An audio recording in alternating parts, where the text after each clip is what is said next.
Shalom, selamat malam. Renungan malam Sabda Bina Umat, Kamis 15 September 2022. Firman Tuhan malam ini terambil dari Daniel 4 ayat 19 sampai 37. Demikian firman Tuhan. Lalu berdirilah Daniel yang namanya Beltsasar, tercengang beberapa saat, pikiran-pikirannya menggelisahkan dia. Berkatalah Raja Beltsasar, janganlah mimpi dan maknanya itu menggelisahkan engkau. Beltsasar menjawab, Tuanku, biarlah mimpi itu tertimpa atas musuh Tuanku dan maknanya atas seteru Tuanku. Pohon yang Tuanku lihat itu yang bertambah besar dan kuat, yang tingginya sampai ke langit dan yang terlihat sampai ke seluruh bumi, yang daun-daunnya indah dan buah-buahnya berlimpah-limpah, dan padanya ada makanan bagi semua yang hidup, yang di bawahnya ada binatang-binatang di padang dan di dahan-dahannya bersarang burung-burung di udara. Tuanku lah itu, ya Raja, Tuanku yang telah bertambah besar dan kuat, yang kebesarannya bertambah sampai ke langit, dan yang kekuasaannya sampai ke ujung bumi. Tentang yang Tuanku Raja lihat, yakni seorang penjaga, seorang kudus yang turun dari langit sambil berkata, tebanglah pohon ini dan binasakanlah dia. Tetapi biarkanlah tunggulnya ada di dalam tanah, terikat dengan rantai dari besi dan tembaga, di rumput muda di padang, dan biarlah ia dibasahi dengan embun dari langit dan mendapat bagiannya bersama-sama dengan binatang-binatang di padang, hingga sudah berlaku yang demikian atasnya sampai 7 masa berlaku. Inilah maknanya ya Raja, dan inilah putusan yang maha tinggi mengenai Tuanku Raja. Tuanku akan dihalau dari antara manusia, dan tempat tinggal Tuanku akan ada di antara binatang-binatang di padang. Kepada Tuanku akan diberikan makanan rumput seperti kepada lembu, dan Tuanku akan dibasahi dengan embun dari langit. Dan demikianlah akan berlaku atas Tuanku sampai 7 masa berlalu, hingga Tuanku mengakui bahwa Yang Maha Tinggi berkuasa atas kerajaan manusia dan memberikannya kepada siapa yang dikehendakinya.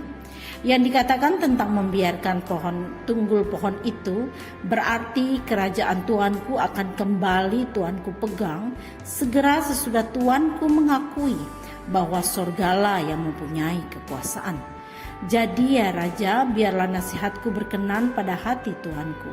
Lepaskanlah diri Tuanku daripada dosa dengan melakukan keadilan, dan daripada kesalahan dengan menunjukkan belas kasihan terhadap orang-orang yang tertindas.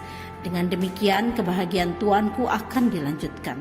Semuanya itu terjadi atas Raja Nebukadnezar. Sebab setelah lewat 12 bulan, ketika ia sedang berjalan-jalan di atas istana raja di Babel, berkatalah Raja, bukankah itu Babel yang besar itu, yang dengan kekuatan kuasaku dan untuk kemuliaan kebesaranku telah kubangun menjadi kota kerajaan?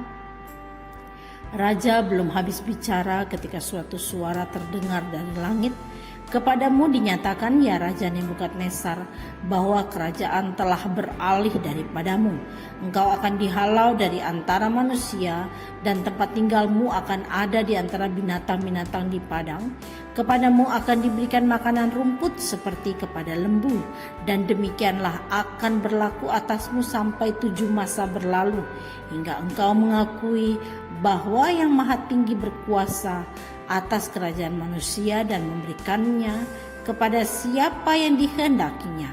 Pada saat itu juga terlaksanalah perkataan itu atas Nebukadnezar, dan ia dihalau dari antara manusia dan makan rumput seperti lembu, dan tubuhnya basah oleh embun dari langit, sampai rambutnya menjadi panjang seperti bulu burung Raja Wali, dan kukunya seperti kuku burung.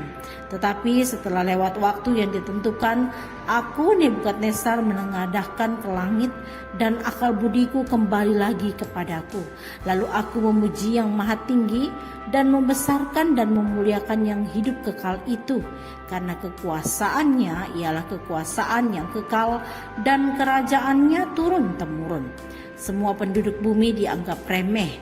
Ia berbuat menurut kehendaknya terhadap bala tentara langit dan penduduk bumi, dan tidak ada seorang pun yang dapat menolak tangannya dengan berkata kepadanya, "Apa yang kau buat?" Pada waktu akal budiku kembali kepadaku, kembalilah juga kepadaku kebesaran dan kemuliaanku untuk kemasyhuran kerajaanku. Para menteriku dan para pembesarku menjemput aku lagi. Aku dikembalikan kepada kerajaanku, bahkan kemuliaan yang lebih besar daripada dahulu diberikan kepadaku.